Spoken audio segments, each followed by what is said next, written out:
అదే RTV app వార్తల్ని క్షణాల్లో చదివే అవకాశం ఉంటుంది. ఒక న్యూస్ పేపర్, ఒక టెలివిజన్ ఛానల్ మీ చేతుల్లో ఎప్పుడూ ఉంటాయి.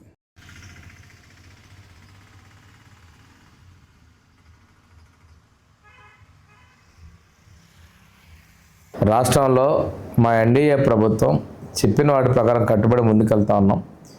స్టీల్ ప్లాంట్ని ప్రైవేటీకరించ చేయము అని చెప్పాము, దానికి కట్టుబడి ఉన్నాం.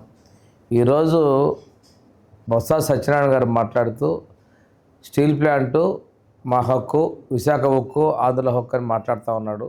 5 సంవత్సరాలు మీరు ప్రభుత్వంలో మీరు ఏం చేశారు? ఆ రోజు ఏనాడన్నా ఆపే చర్యలు చేశారా?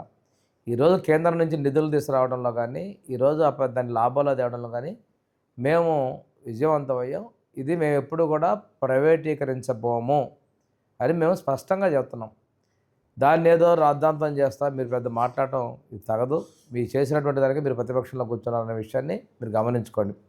ఇంకోటి మీరు మాట్లాడుతూ పెన్షన్లు అక్రమంగా తీసేస్తున్నాం అంటున్నారు. మీరు చేసిన తప్పుడు పనులు మేము చేయడంలా.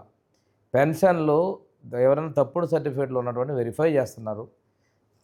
చేసే పెన్షన్లో కూడా మళ్ళీ అప్పీల్ చేసుకునే అవకాశం ఇచ్చాం. మీకు ఏదైనా పొరపాటున ఏదైనా ఇబ్బందులుగా ఉంటే అప్పీల్ చేసుకొని మళ్ళీ వెరిఫై చేస్తే పెన్షన్లు ఇస్తాను మీరు స్పష్టంగా చెప్పడం జరిగింది. అంతేగాని మీలాగా ఉన్నటువంటి వ్యక్తులు చనిపోయారనో వేరే కుటుంబాలు తీసుకొచ్చి మ్యాపింగ్ చేసో ప్రజలు మభ్యపెట్టేటువంటి తప్పుడు పనులు మేము చేయలేదు. ఇలాంటి అసత్య ప్రచారాలు మానుకో. ఏదో ఉన్నాం కదా, మేమేదో మాట్లాడాలి కదా అని చెప్పి మీరు మాట్లాడుతూ ఉన్నారు. మీ నాయకుడు చేసేటువంటి తప్పుడు విధానాలని, మీరు అప్పుడప్పుడు వచ్చి మాట్లాడే విధానాన్ని ప్రజలు తీవ్రంగా పరిగణిస్తున్నారు. ఈరోజు సూపర్ 6 చెప్పిన విధంగా మేము అమలు పరిచాం. ప్రజల్లో సంతృప్తి స్థాయి ఉంది. ప్రజలు మా ప్రభుత్వానికి మద్దతు పలికితేనే పులివెందుల ఒంటిమిట్లో కూడా విజయం సాధించే విషయాన్ని గుర్తు తెచ్చుకోమని చెప్పి నేను వాళ్ళకి తెలియజేస్తా హితవు పలుకుతా ఉన్నా.